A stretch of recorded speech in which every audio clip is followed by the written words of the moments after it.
Olá pessoal, sejam bem-vindos ao nosso novo canal, o nosso novo programa Depois da Vírgula. Como havíamos anunciado, esse é o nosso primeiro programa e é bom que a gente se aproxime e possa esclarecer os objetivos, obviamente, desse programa, né?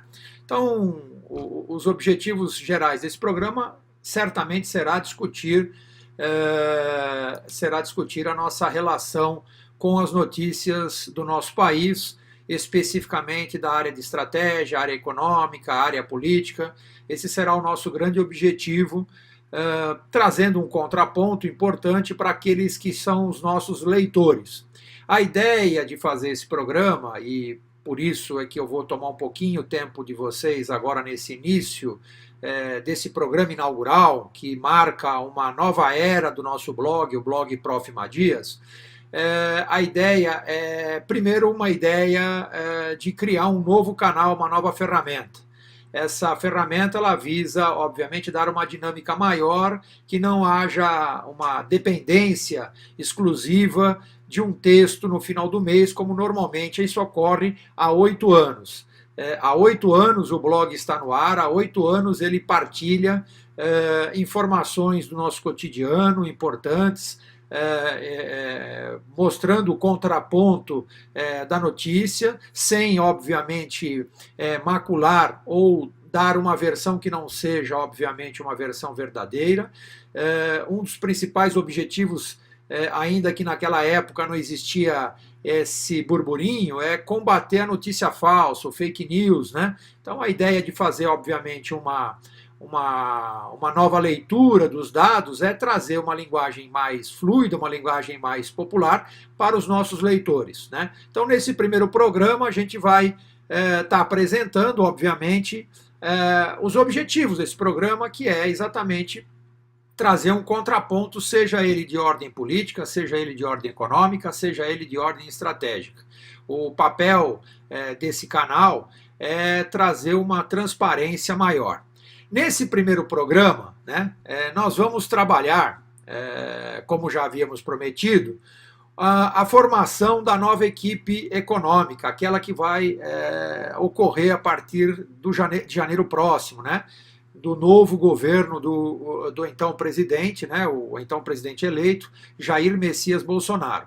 Então é muito importante que nós coloquemos, que passa muito longe, né, eu acho que a gente já vem comentando isso, de olhares comuns, que a nova equipe econômica do governo Bolsonaro não tem um discurso da maioria que o apoiou majoritariamente. Então, a principal mudança que eu entendo nesse primeiro degrau do governo, do então governo que está se formando aí, é uma mudança de um modelo keynesiano, ou seja, onde a participação do Estado é bastante presente, ou seja, você enxerga a participação do Estado, o Estado assistencialista, para um modelo liberal.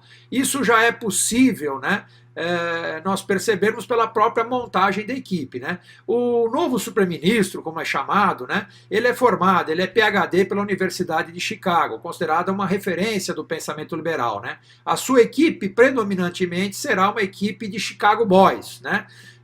Muito embora, né, como eu já tinha dito, o atual governo tenha recebido um apoio majoritário nas urnas, de uma linha que talvez não seja exatamente essa de que está se formando. Então, o que a gente poderia dizer aqui é contar um pouquinho dos 10 homens, né, os 10 nomes, né, que estão nessa equipe do Bolsonaro. O primeiro nome, não menos importante, aliás, já está se envolvendo em alguma polêmica sobre o sistema S, sobre o sistema de corte e sobre uma reforma da Receita, sobre a estrutura, é o Marco Sintra, né? Ele foi convidado e também é um PhD, também de uma escola liberal de Harvard. Ele vai ajudar, né, nessa equipe de Paulo Guedes, que é quem lidera a equipe, né, a Secretaria Especial de Previdência e Receita Federal. O Marcos Troio, que é também um membro dessa escola liberal, embora formado aqui para a Universidade de São Paulo, ele vai cuidar da Secretaria Especial do Comércio Exterior e Assuntos Internacionais. Aqui nós vamos ter lá futuramente, num próximo programa, uma especial atenção aqui, porque existe uma certa atenção nessa questão das relações internacionais, ok? Salim Matar também, o terceiro nome, foi escolhido para a Secretaria de Desestatização. Todo mundo sabe que o Salim Matar é um empresário de uma importante locadora de veículos do Brasil, né? Ele participa do seu conselho diretivo e está aí com essa missão também de dar uma nova cara para esse governo. Mansueto Almeida já é uma figura conhecida do antigo governo, o governo que está saindo. Ele vai continuar como técnico de planejamento e pesquisa, né? Ele permanecerá no cargo de secretário de Tesouro Nacional, né? Que já ocupa desde abril desse ano, 2018, e também, como os três anteriores, formando o quarto nome agora, também é de uma escola liberal, né? Escola de Cambridge. Roberto Campos Neto, que será o elemento que será escolhido para o Banco Central, é um nome ligado ao Banco Santander, né? Também tem uma formação liberal. Ele trabalhou com o Paulo Guedes no Banco Bozano Simonsen, antes de ser incorporado pelo Banco Santander, e, portanto, também traz uma faceta da Escola de Chicago. Joaquim Levy, que agora está no Banco Mundial, mas virá para o BNDES, também figura do governo Dilma, não durou muito, teve vários conflitos, mas foi convidado, obviamente, para compor a equipe econômica de Paulo Guedes. Roberto Castelo Branco será o nome da Petrobras, Rubem Novaes para o Banco do Brasil, Pedro Guimarães para a Caixa Econômica Federal e Carlos von Dillinger, que é um professor da nossa área, envolvido com o IPEA e que também estará cuidando dos assuntos ligados ao IPEA. É bom a gente lembrar, assim, só para dar uma aproximação rápida, embora a gente tenha que se dedicar um pouco mais de tempo a esse tema, é bom lembrar que todos esses 10 nomes que estão junto com o Paulo Guedes são de uma escola de Estado mínimo, né? Vamos lembrar também que nós tivemos duas experiências aqui na América Latina, uma bem sucedida, podemos dizer, e a outra não tão bem sucedida, que foi a experiência argentina. Então, a escola bem sucedida, ou seja, um processo bem sucedido aconteceu no Chile, especialmente na área de educação, onde houve um grande avanço. A educação superior no Chile, né, que é predominantemente dominada pela iniciativa privada. E tivemos avanços também na questão da previdência, tivemos avanço na questão da assistência social e tivemos também algum avanço na balança comercial. Talvez esse conjunto de boas notícias tenham atraído esse grupo formado aí, encabeçado pelo Paulo Guedes, para tocar esse processo, né? Já o lado mal sucedido é o lado do Domingos Cavallo, né? Domingos Cavallo, que nos anos 90 chefiava a economia argentina e, diante das reformas estabelecidas lá pelo Consenso de Washington, que é um modelo liberal, ele foi criado por John Wilkinson em Chicago, né, na escola de Chicago, para que pudesse ser uma receita básica, com 10 princípios liberais, para que qualquer país que fosse país emergente, que fosse acessar fontes de capitais internacionais, devia seguir esse receituário, né? Como a gente pôde acompanhar, apesar do Chile não ser um processo mal sucedido, a Argentina sofreu muito e, junto com o Brasil, no final dos anos 90, entrou num processo de crise cambial. O Brasil, inclusive, como a Argentina, precisou de um aporte do FMI e, depois disso, diante de idas e vindas, o Consenso de Washington passou a não ser uma chamada cartilha muito bem recebida, mesmo pelos países emergentes. Mas aqui, como estamos se atendo ao exemplo da América Latina, então nós temos um exemplo aí da Escola de Chicago positivo e um exemplo não tão positivo. né?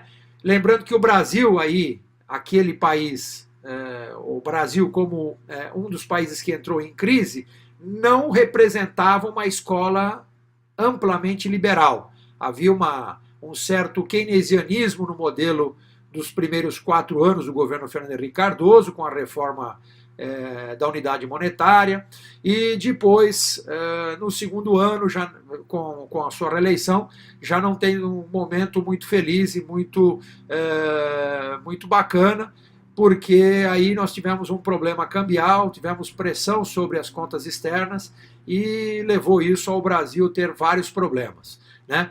Então, essa era a primeira abordagem que a gente ia falar um pouquinho, né? Que a gente ia falar sobre essa equipe econômica. Lembrando que não basta você montar uma equipe econômica competente, liberal. Eu acho que a principal diferença que a gente tocou aqui foi a diferença entre o trato do chamado meio público ou chamado Estado. Então, para recuperar um pouquinho o conceito, dentro da Escola de Chicago, o Estado mínimo, uma ampla abertura para a iniciativa privada, privatizações, diminuição de subvenções, diminuições de repasses do Estado. Eu diria que nós vamos ter aí um período de adaptação bastante importante. Do outro lado, a gente tem as reações do mercado. O mercado, evidentemente, gostou, obviamente, desse perfil do novo governo, embora a taxa de juros que nós estamos praticando, que foi mantida pela última reunião do Copom em 6,5%, não seja a que represente o risco do Brasil. O risco do Brasil hoje está em 265 basis points, traduzindo em miúdo, significa que cada 100 pontos equivale a 1% a mais de risco do Brasil em relação a uma taxa internacional de referência. Então vamos tomar como exemplo. Qualquer papel de qualquer empresa brasileira, especificamente do Estado soberano, emitido em iguais condições do Tesouro Americano, ela terá que ter 265 pontos a mais de oferta de juros para que ela seja aceita pelo mercado. Então hoje, se eu tivesse imaginando, numa simulação simples, que o papel do Tesouro Americano para um ano tivesse pagando uma taxa de 2%, o Brasil teria que emitir um papel pelo esse mesmo prazo, no mínimo de 4,65. Né? Então, 265 basis points hoje é a taxa de risco brasileira.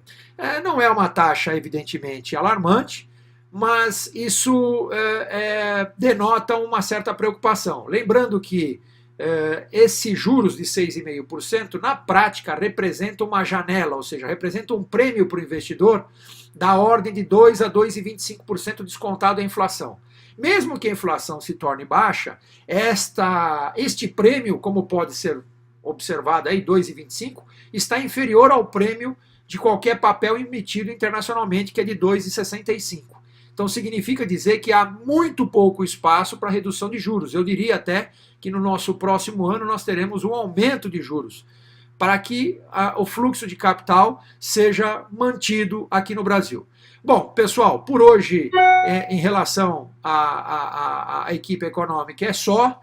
Acho que esse primeiro bate-papo, lembrando que nós temos agora esse novo canal, eu queria agradecer e já me despedindo dizendo que ao final desta transmissão nós teremos lá uma menção sobre o nosso canal no YouTube. Se você acessar o canal do YouTube e procurar programa depois da vírgula, você vai encontrar o nosso canal lá, onde estará depositado esse vídeo. Caso você não possa assistir, você poderá acessar o nosso canal lá no YouTube. Ok, pessoal? E obviamente, o nosso blog continua com o mesmo endereço, www.profimadias.blogspot.com.br.